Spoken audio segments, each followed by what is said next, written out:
Magandang gabi sa ating lahat. Magandang gabi sa mga nasa online.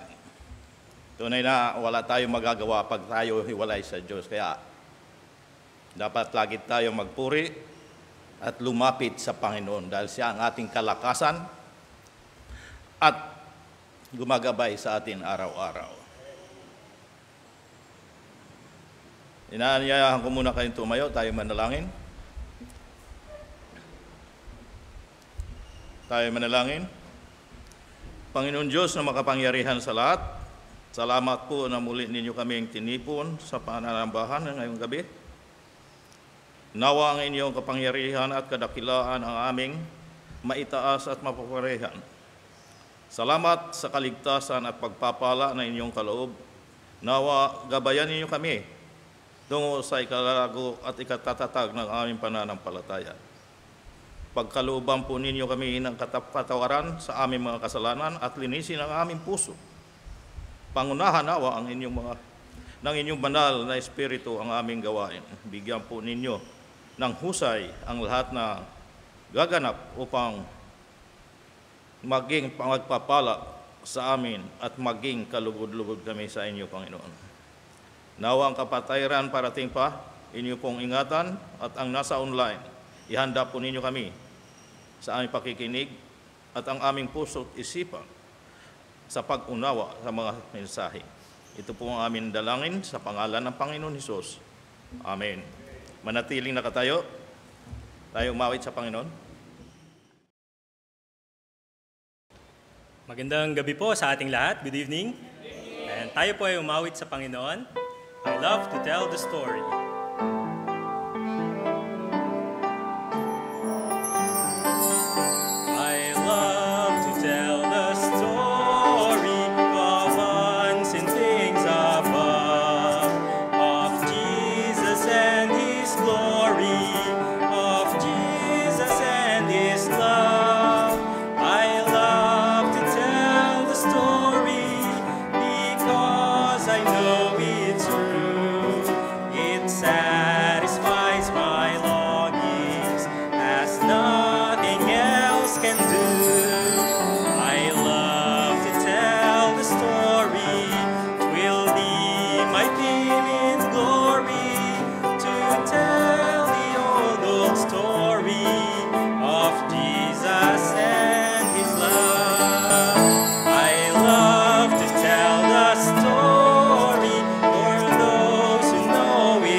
The struggle you're facing is slowly replacing your hope with despair. Or the process is long and you're losing your song in the night.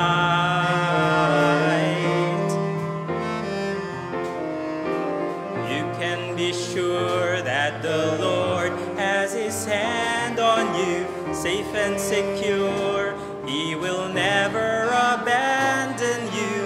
You are his treasure, and he finds his pleasure in you.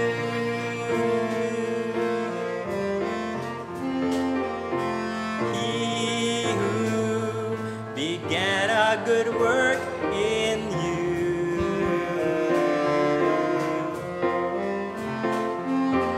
he who began a good work in you will be faithful to complete it. He'll be faithful to complete it. He who started a work will be faithful to complete it in you. He who began a good work in you.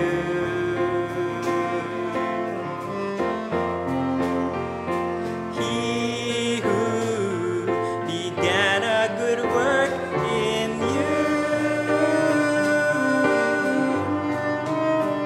will be faithful to complete it. He'll be faithful to complete it. He who started a work will be faithful to complete it in you.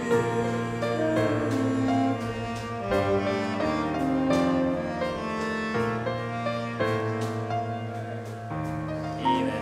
Tayo po ay magkamustahan sa bawat isa habang inaawit ang I love you with the love of the Lord, and there's a welcome here. I love you with the love of the Lord. Yes, I love you with the love of the Lord. I can see in you the glory of my King, and I love you with the love of the Lord. There's a welcome here, a welcome here. There's a Christian welcome here. Hallelujah, there's a welcome here, a welcome here. There's a Christian welcome here. Oh, I love you with the love of the Lord. Yes, I love you with the love of the Lord. I can see in you the glory of my King, and I love you with the love of the Lord.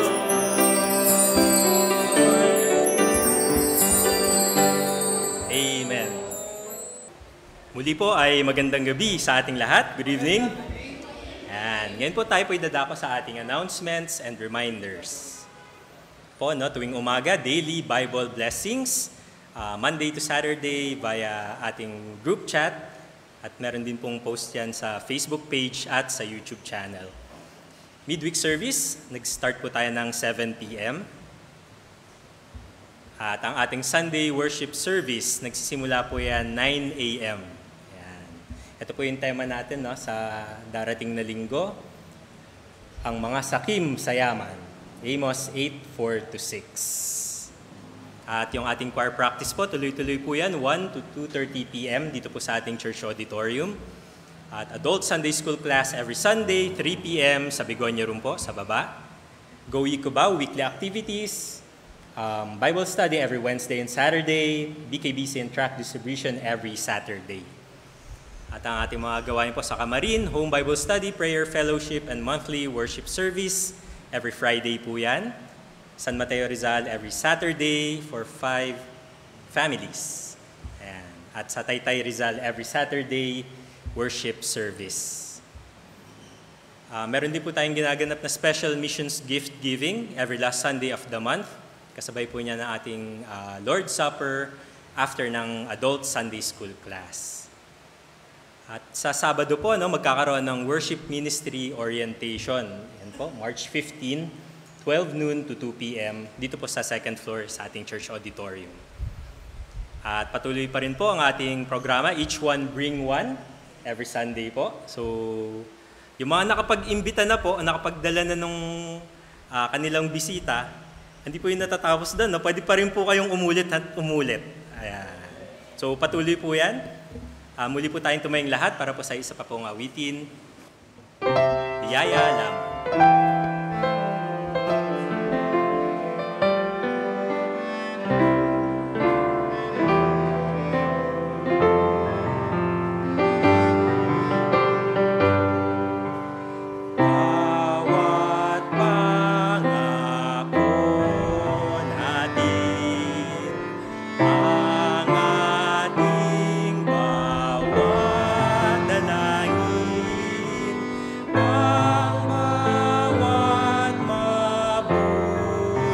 gawa ay pawang biyaya.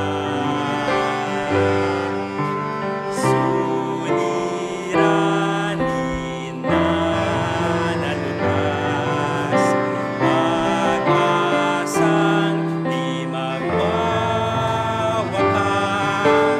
bawat pagpapalang wagas ay pawang biyaya. Magpapala ng may kapal, labis na pagmamahal. Si Jesus ang Panginoon, ating lakas sa pagsunod.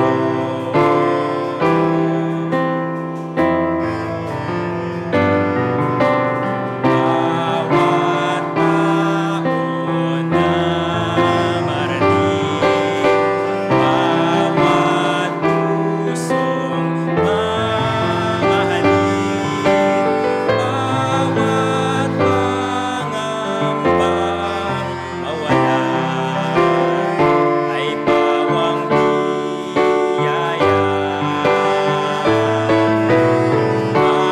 Bawat titik na masambit, bawat luha na mapawi, bawat salitang papuri ay pawang biyaya.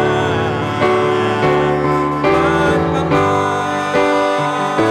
ng may kapal, labis na pagmamahal. Si Jesus ang Panginoon, ating lakas sa pagsunod. Pagpapala ng may kapal, labis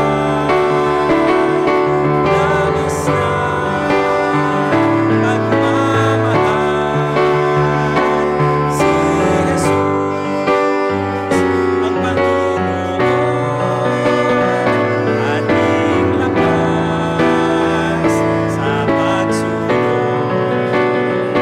ating lakas sa pagsunod. Ating lakas sa pagsunod.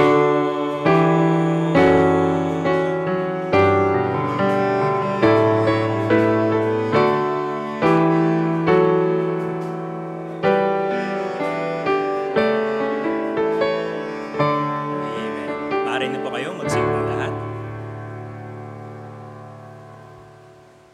At para po sa pag-aaral ng salita ng Panginoon, tawagin po natin Brother Renato Alegre.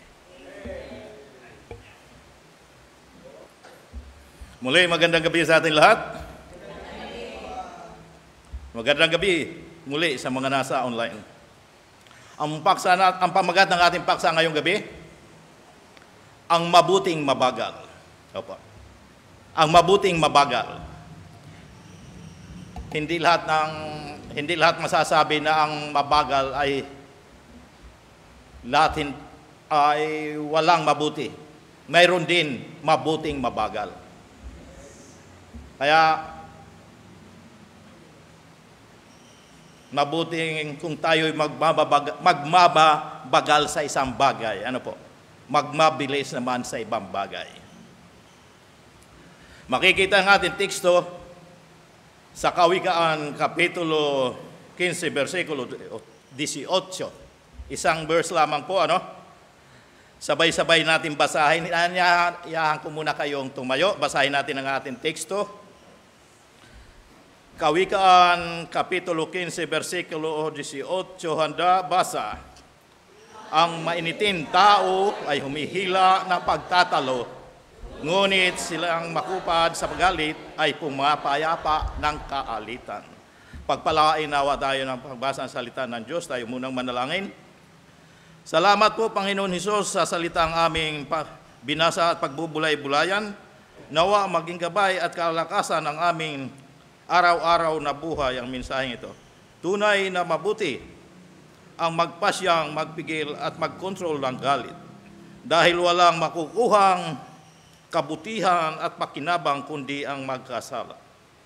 Nagtitiwala po kami sa inyong kadakilaan at kapangyarihan. Aming pinupuri kayo at pinasasalamatan. Nawa pagkalooban ninyo ang inyong lingkod ng kaalaman at katatagan sa paghahayag ng mga mensahe. Ito po ang aming dalangin sa pangalan ng Panginoon Hesus. Amen. Maaari na po kayong umupo.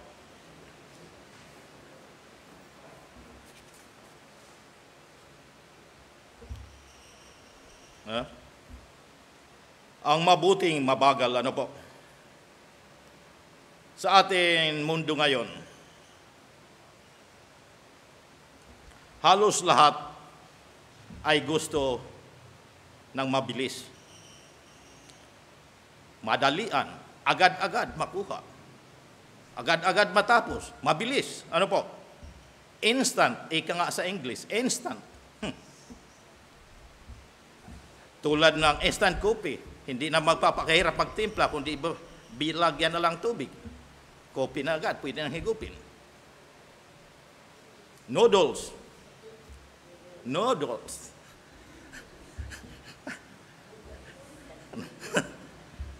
Tubig lang katapat, ayos na. Oatmeal. Yan, mga tubig lamang po, mabilisan yan. Ang pinakamasarap pakinggan, ang instant loan. Pera agad, ha? Madali magkapira, instant. Pati kasal, ano? Sa Las Vegas, instant din. Kasal agad, pagkahiwalay, divorce naman agad. Instant. Ang pagbibiyahe, ilan oras lamang, tulad ngayon, kagabi, ibiniyahe si dating Pangulong Duterte. Kahapon nasa Pilipinas, instant, papunta na sa Netherlands. Ano po? Ilang oras lamang ay nasa ibang kontinente na. North at South America, nabilisan, Australia, Europa. Sa communication, cellphone, pag-dial mo, kausap mo na nasa kabilang kontinente. Nabilisan. Hindi na kagaya nung araw. Ano po? Ngayon, mabilisan. At internet.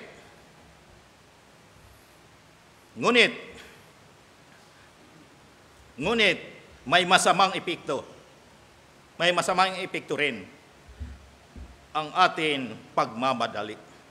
Opo. Ang sobrang pagkakamadali ko minsan nadudulas, ano po? Nagkakabukol. Ang ating pagmamadali tulad ng salvation, ano po? Instant salvation. 3 navigation booklet lamang at disciple class ay aakalain malago na. Mga akala. Ano po? Yung lamang mga akala. Akala malalago na, mali pala. Ano po? Ilang araw lamang nagkakilala ay pakasal na. Mabilisan, ha? Hindi rin laging maganda ang mabilisan. Kaya mayroon din mabuting mabagal. Ano po? At ang isang bagay na dapat natin mabagal ay ang atin galit. Ha? Dapat mabagal tayo magalit. Mabilis bang ang magalit? Pagka mabilis magalit, mataas ang high blood. Ano po? Maikli ang pisi, mga short-tempered, walang pasensya, malulupit. Ano po?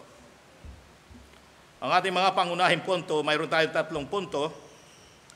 Tayo ay inutusan na huwag mabilis o madaling magalit. Opo. Magdahan-dahan upang hindi tayo humantong sa alitan. Ano po? Pangalawa, bakit dapat maging magbagal sa galit? Ayan. Dahil walang pakinabang ang mabilis magalit. Pangatlo, paano magiging mabagal sa galit? Dapat kontrolin natin ang ating damdamin. Ayon nga sa ating unang bahagi, tayo ay inutusan na huwag mabilis o madaling magalit. Ayon sa ating teksto, Kawikaan, Kapitulo 15-18, sabi dito, ang mainitin tao ay humihila ng pagtatalo, ngunit siyang makupad sa galit ay pumapayapa ng kaalitan. Ang mainit na ulo ay humahantong sa alitan. Nangyayari po yan. Malamig ang isa mainit, alitan agad. Ngunit pumapayapa sa kaguluhan ang mahinahon isipan. Kapag tayo ay madaling magalit, nagbubunga ito ng hindi pagkakaunawaan at sigalot sa ating paligid. Opo, totoo po yan. Ngunit kung matutunan natin maging mahinahon, nagiging daan tayo sa kapayapaan at pagkakasundo. Ang isang taong madaling magalit ay tila isang apoy na mabilis kumalat at sumusunog ng relasyon at pagkakaibigan. Kaya lamig lamang po. Lamig ng ulo, ha? Totoong hindi kasalanan ang magalit. Opo. Totoong hindi kasalanan ang magalit. Ang Diyos ay nagalit sa mga makasalanan araw-araw.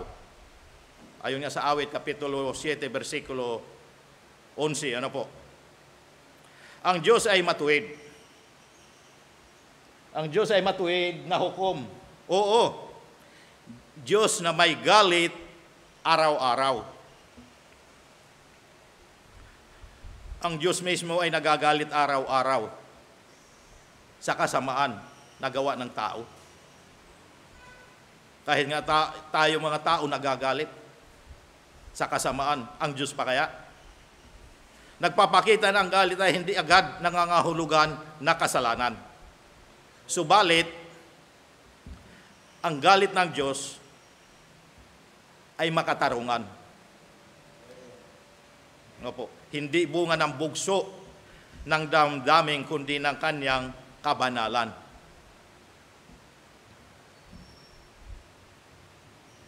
Si Kristo ay nagalit. Ano pa? Sa mga tao dahil sa katigasan ng kanilang puso. Ayon nga sa Marcos Kapitulo 5, versikulo Marcos Kapitulo 3, versikulo 5. Sabi dito, at nang siya ay lumingap sa kanila sa palibot-libot na may galit, sapagkat ikinalungkot niya ang katigasan ng kanilang puso. Ano po? Ay sinabi niya sa kalalaki na inaunat mo ang inyong kamay at iniunat niya at gumaling ang kanyang kamay. Ikinalungkot niya ang katigasan ng kanilang puso. Opo, maging si Kristo ay nagalit dahil sa katigasan ng puso ng mga tao. Na nagpakita na may mga bagay na nararapat ipaglaban. Ano po? Ipaglaban gayon man. Ang kanyang galit ay hindi makasarili, kundi bunga ng kanyang pagmamalasakit sa katwiran. Opo, kaya ipaglalaban ng Panginoon. Maaring magalit ngunit huwag hayaan tumagal ang galit. Sabi nga, huwag mangitlog ang galit sa iyong ulo. Ayon sa Efesyo Kapitulo 4, versikulo 26. Sabi nga dito, kayo'y mga gagalit at huwag kayong mga kasala, huwag lumubog ang araw sa inyong galit. May pagkakataon makatarungan ang magalit. Ngunit hindi natin dapat hayaan lumampas. Lumampas ito sa hangganan ng kasalanan. Huwag paabutin. Kaya dapat habang maaga pa, magkapatawaran. Ang galit na hindi natutugunan ng maayos ay maaring humantong sa hinanakit at sama ng loob. Pagmumulan pa ng kasalanan.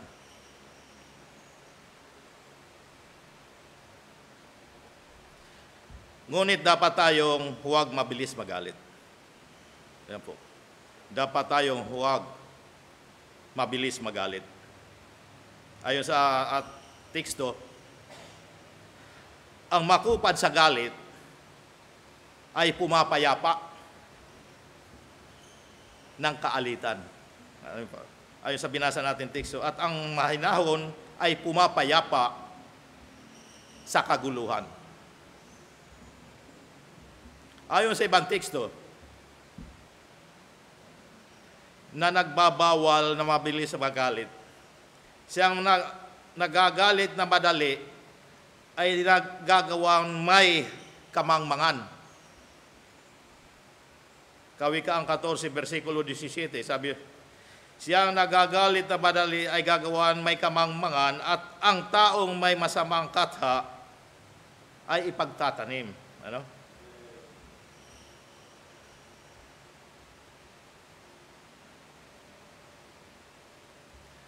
Ang madaling magalit ay madaling mahulog sa kamangmangan.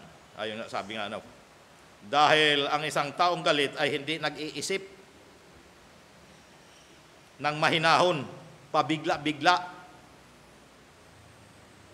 ang bawat desisyon na ginagawa sa bugso ng damdamin ay madalas nagdudulot ng pagsisisi sa bandang huli.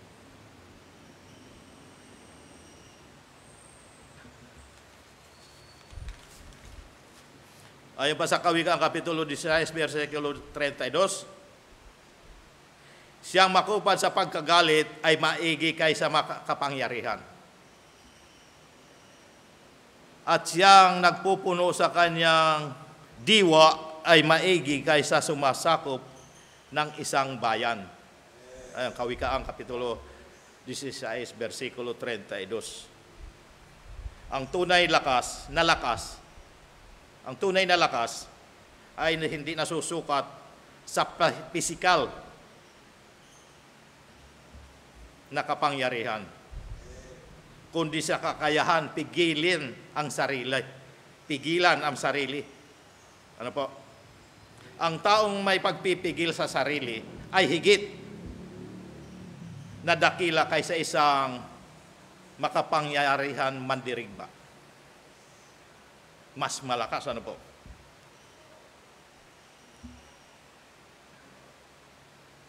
Ayon pa sa mga ngaral, Kapitulo 7, versikulo 9, sabi dito, huwag kang magagalitin sa iyong kalooban, sapagkat ang galit ay nagpapahinga sa sinapupunan ng mga mangmang. No? Huwag kang magagalitin sa iyong kalooban. Ang madalas at mabilis magalit ay tulad ng isang taong hindi marunong. Ano po?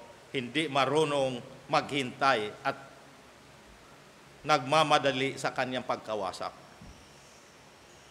Dapat dahan-dahan lamang.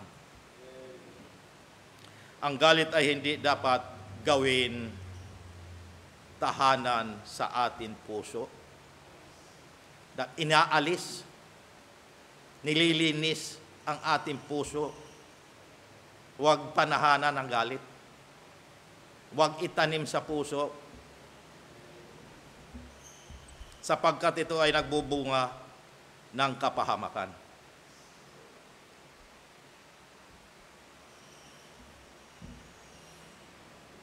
Sa Santiago Kapitulo 1, versikulo 19, sabi dito, nalalaman ninyo ito, minamahal kong mga kapatid. Ngunit magmaliksi ang bawat tao sa pakikinig, magmakupad sa pananalita, magmakupad sa pagkagalit. Ayon sa Santiago Kapitulo 1, versikulo 19, ano po? Bilang mga anak ng Diyos, ano po? Bilang mga anak ng Diyos, at tinawag tayo upang makinig ng mabuti. Mag-isip bago magsalita, hindi salita ng salita, at huwag padalos-dalos sa galit. Hindi natin alam kung anong kahihinatnan natin at ng ating kausap. Ang taong may hinahon ay nagdadala ng liwanag sa madilim na sitwasyon. Nagpapakalma, nagpapalamig, ano po, sa madilim na sitwasyon. At nagiging patunay ng biyaya ng Diyos sa kanyang buhay. Kaya magpalamig tayo, maraming ice cold water, ilagay natin sa ulo, ano po? Para hindi laging mainit ang ulo. Bakit dapat maging mabagal sa galit? Ang ating pangalawang punto, ano po? Bakit dapat maging magabagal sa galit? Dahil walang kabutihan at pakinabang na nagmumula sa mabilis na galit. Wala po. Mayroon bang pakinabang sa mabilis na magalit? Wala po. Ang pabigla-bigla, malimit, ay walang magandang nagiging bunga at pinagsisisihan lamang. Pag nagawa mo na isa katuparan mo na, saka ka naman magsisisi. Hindi mo na mababawi dahil nagtanim na at narinig na pakinggan na ng iyong mga kausap.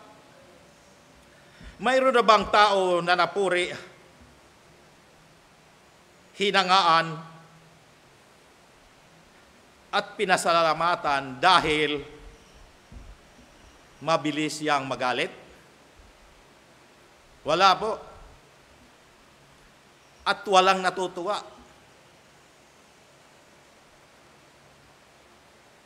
May naglagay na ba sa biodata o resume na short-tempered? Wala po. Hindi ba't ang mga short-tempered ay kinatatakutan at iniiwasan? Dahil nagdadamay sila sa iba, ano po? Iniiwasan.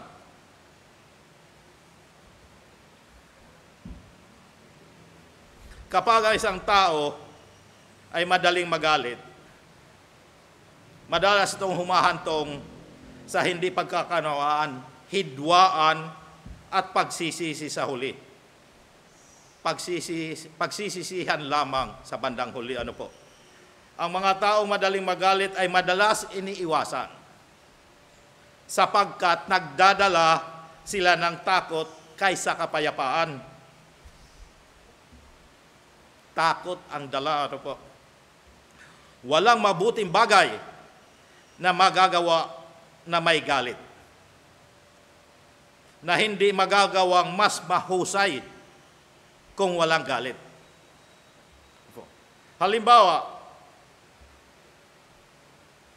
Halimbawa ay pag-aayos sa anuman problema o alitan, ano po? Kung tayo ay kalmado at mahinahon,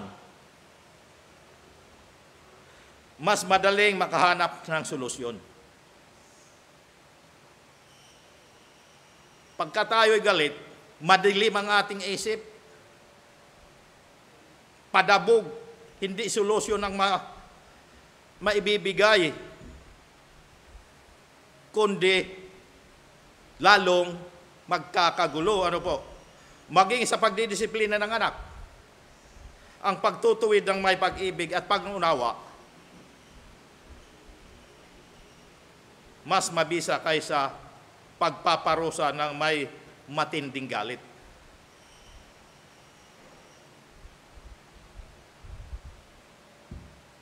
Kasamaan at kapahamakan ang bunga ng mabilis na galit. Kapahamakan. Totoo po yan. Mapapahama ka sa labat pagka lumabas ka na galit. Ano po? Ayon sa ating teksto, ito ay humihila sa pagtatalo o humahantong sa alitan. Kawikaan 15:18. Ang mainitin tao ay humihila ng pagtatalo, ngunit siyang makupad sa galit ay payapa sa kaalitan. Humahantong sa pagtatalo. Ano po?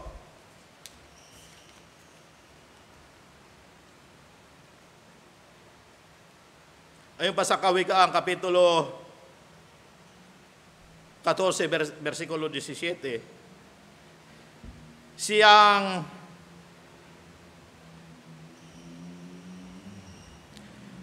Siyang nagagalit na madali ay gagawan may kamangmangan, at ang taong may masamang kata ay pagtatanim. Ayun, Kawikaan, Kapitulo 14, versikulo 17. Ano po? Ang taong hindi nakokontrol ang kanyang galit ay madaling masangkot sa gulo. Opo, madaling masangkot.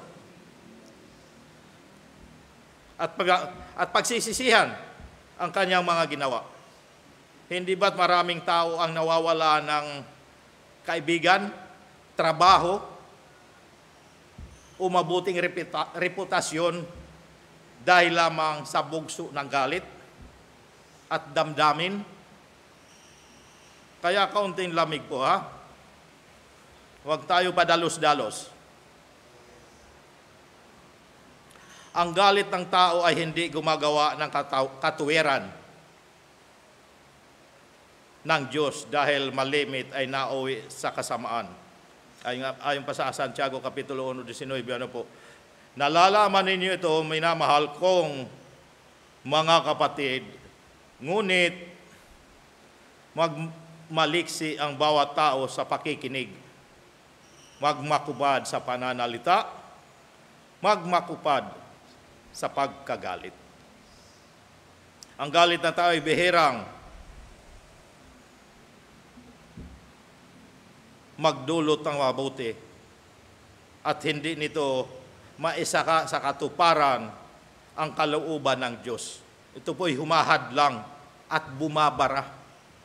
Kapag tayo ay nagagalit, madalas itong humantong sa maling desisyon. Masakit na salita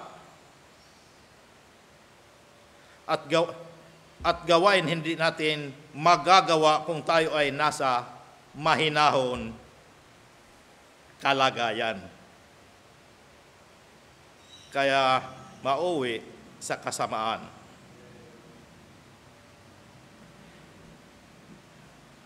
Nawawala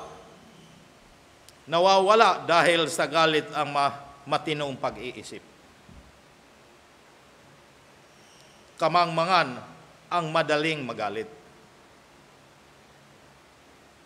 At kung galit, ay madaling gumawa ng mga iba pang kamangmangan. Kaya't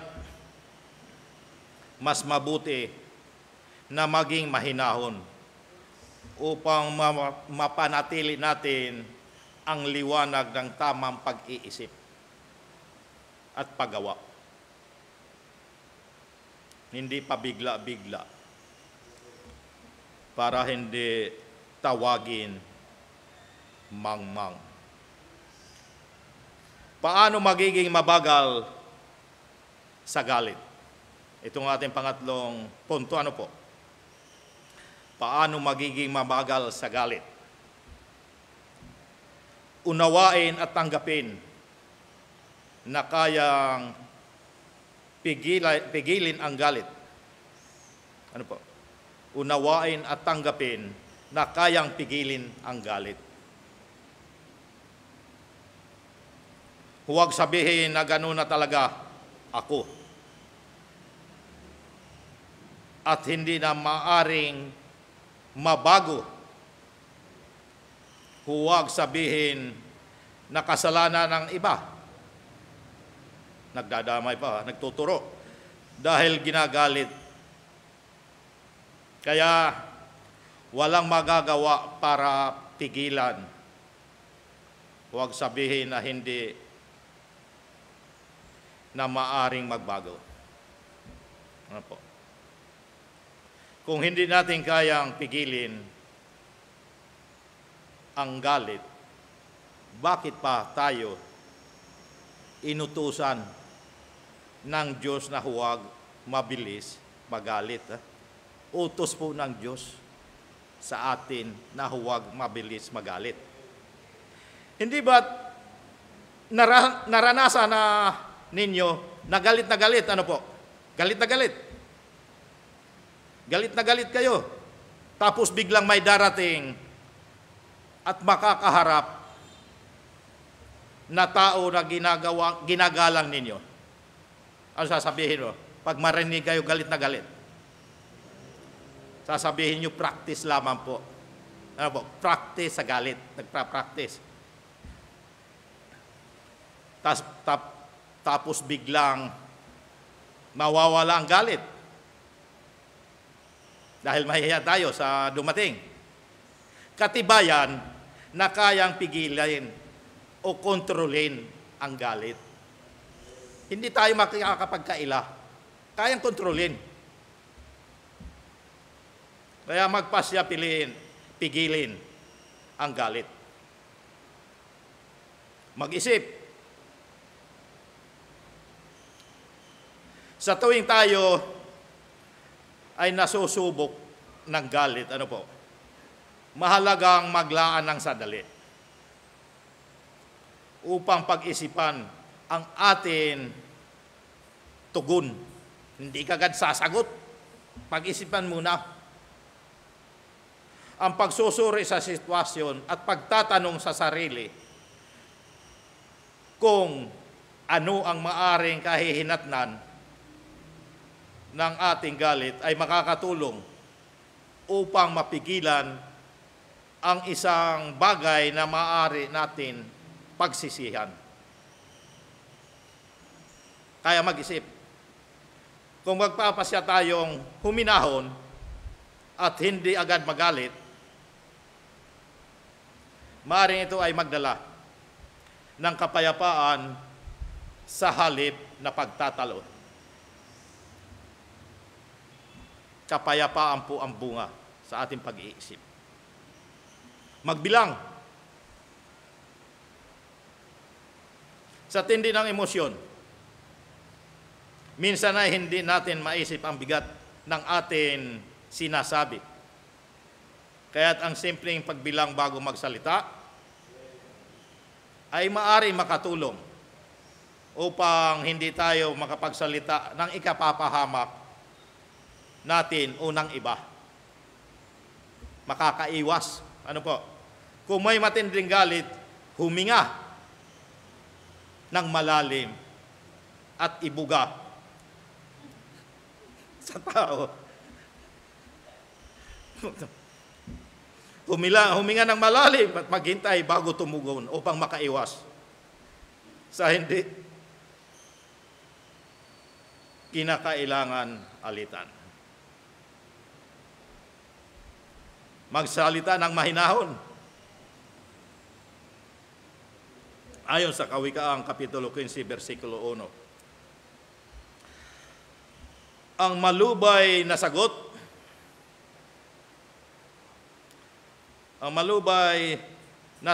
ay nakakapawi ng puot. Ayun po. Ngunit ang mabigat na salita ay humihila ng galit. Ayun. Ang malubay na sagot ay makakapawi ng puot. Kaya huwag sumigaw. Huwag pasigaw. Huwag magmura. O magsalita ng masasakit. Masasakit na salita, ano po? Huwag mag-provoke ng iba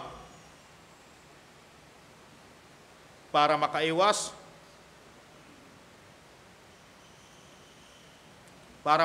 ng away. Hindi bali magulo, basta walang away, magsalita ng mahinahon. Ang malumanay na pananalita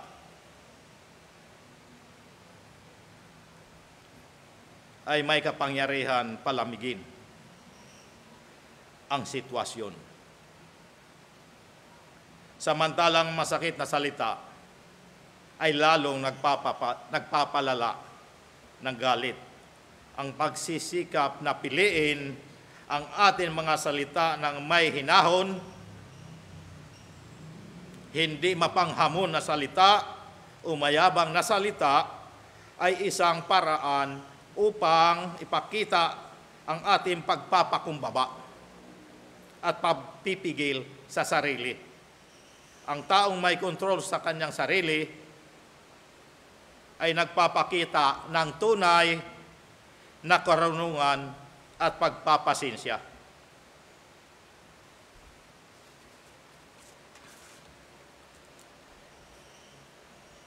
Umalis. Ano po? Umalis. Kung nahihirapan, pigilin ang galit at maaring may masamang mangyari, umalis na lamang. Kapag naramdaman natin, hindi natin mapipigilan ang ating damdamin. Ano po? At maaring makapagsalita o makagawa tayo ng masama, mas mainam na lumayo muna sa sitwasyon. Umalis muna tayo, magpalamig.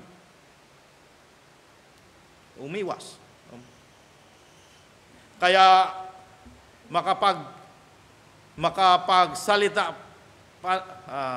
kaysa makapagsalita pa ng masama at lalong lumala pa ang sitwasyon, ayon sa Kawikaan Kapitulo 15, versikulo 1, ang malubay na sagot ay nakakapawi ng puot. Ngunit ang mabigat na salita ay humihila ng galit. Ayun. Ang mabigat na salita ay humihila ng galit. Ano po? Sa halip na makipagtalo at mapigilan pa ang galit, mas makabubuting umiwas o umalis upang maiwasan ang kapahamakan. Unahan na natin kaysa mapahamak. Kung nais natin maging mabagal sa galit, piliin natin huwag makisabay o gumatong. Ang tawag ng iba, sulsul, ano po? Gumatong. Kundi piliin ang daan ng kapayapaan o mahanahimik na lamang. Di ba? Bilang Panguli, magpasya tayong isuko ang ating galit sa Diyos at pagsikapan bagalan ang galit. Ang pagpipigil sa galit ay isang mahalagang tungkulin ng bawat Kristiyano. Mahalagang tungkulin. Kapag puno tayo ng galit, hindi natin magagampanan ng maayos ang ating pananampalataya. Hindi maaaring tayong lumapit sa Diyos habang nakikipagtalo sa ating kapwa. Kahit bago natin dalhin ang ating dalangin sa Diyos, ayusin muna natin ang ating relasyon sa iba. Ano po? Pagkatapos ay sa Diyos. Ang ating hamon, huwag tayong mabilis magalit. Kaya sa panahon ngayon, ano po, sa nangyayari sa ating kapaligiran sa Pilipinas, ang bagong balita, huwag tayong sumali o makihalubilo sa mga nag-uumpugang bato ngayon dahil tayo mapapasubo lamang at magkakasala. Mag-antabay tayo kung anong mangyayari sa darating na panahon. Tayo manalangin. Salamat o Panginoon Hesus sa mensaheng gagabay sa aming pamumuhay. Nawa hubugin po ninyo ang aming puso upang huwag mabilis o madaling magalit. Tunay na walang bungang mabuti ang hindi nagpipigil sa bugso ng damdamin kundi ang magkasala. Nawa manatiling mabagal kami sa pagkagalit at maging daan nawa kami sa pagkakaisa at pagsasama-sama ng mapayapa. Manatili nawa sa aming puso't isipan ang kahinahunan at pagpapakumbaba sa lahat ng panahon. Ito pong aming dalangin sa pangalan ng Panginoon Hesus. Amen. Sa ating pagkakaloob, ayon sa Lucas Kapitulo 16, versikulo 10 at 11, sabi, ang mapagtapat sa kakaunti ay mapagtapat din naman sa marami. At ang di matuwid sa kakaunti ay di rin naman matuwid sa marami. Sa 11, kung kayo ay di naging mapagtapat sa masamang kayamanan, sino nga ang magkakatiwala sa inyo ng mga tunay na kayamanan? Ibigay po natin sa Panginoon ang pinakamahusay o mabuting handog. Tayo manalangin. Panginoon Diyos na makapangyarihan sa lahat, salamat sa inyong paalaala na kami magbagal sa aming galit. Nawa ngayong gabi, gabayan niyo kami sa aming pagkakaloob. Hipuin mo ang aming puso na magbigay ng may pag-ibig at kagalakan. Ito pong aming dalangin sa pangalan ng Panginoon Hesus. Amen.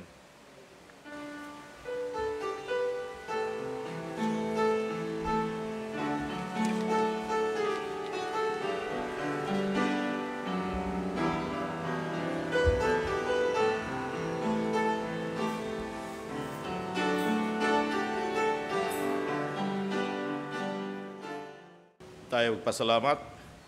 Salamat po, Panginoon, sa natapos ng pagkakaloob. Nawa ang salaping aming nakalap, inyo pong pagkakalain. Mag-awit nama sa aming bahay-sambahan ng naayon sa iyong kalooban. Pagpalain mo nawa kaming lahat at maging matatag sa aming pagsunod sa inyong mga utos. Ito pong aming dalangin sa pangalan ng Panginoon Hesus. Amen.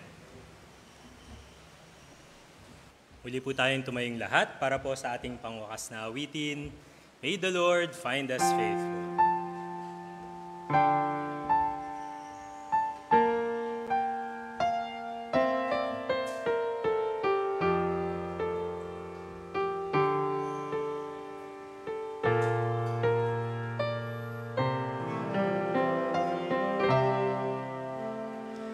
God has not given us a spirit of fear, but has given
Tayo manalangin.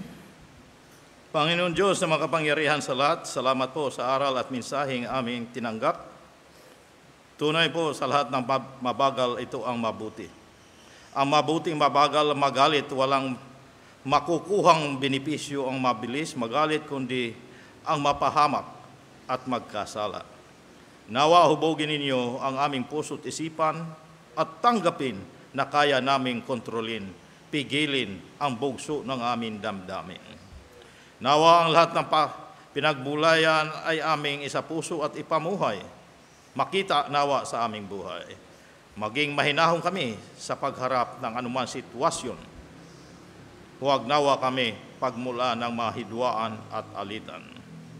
Salamat sa lahat ng mga gumanap at kabahagi sa gawain. Nawa ang pagpapala ng Panginoon patuloy sumagana sa atin at sa online. Nawa ang aming mga samot dalangin kung inyo pong luluubin, inyo pong tugunin sa aming pag-uwi. Ingatan po ninyo kaming makauwi ng ligtas. Ito pong aming dalangin sa pangalan ng Panginoon Hesus. Amen.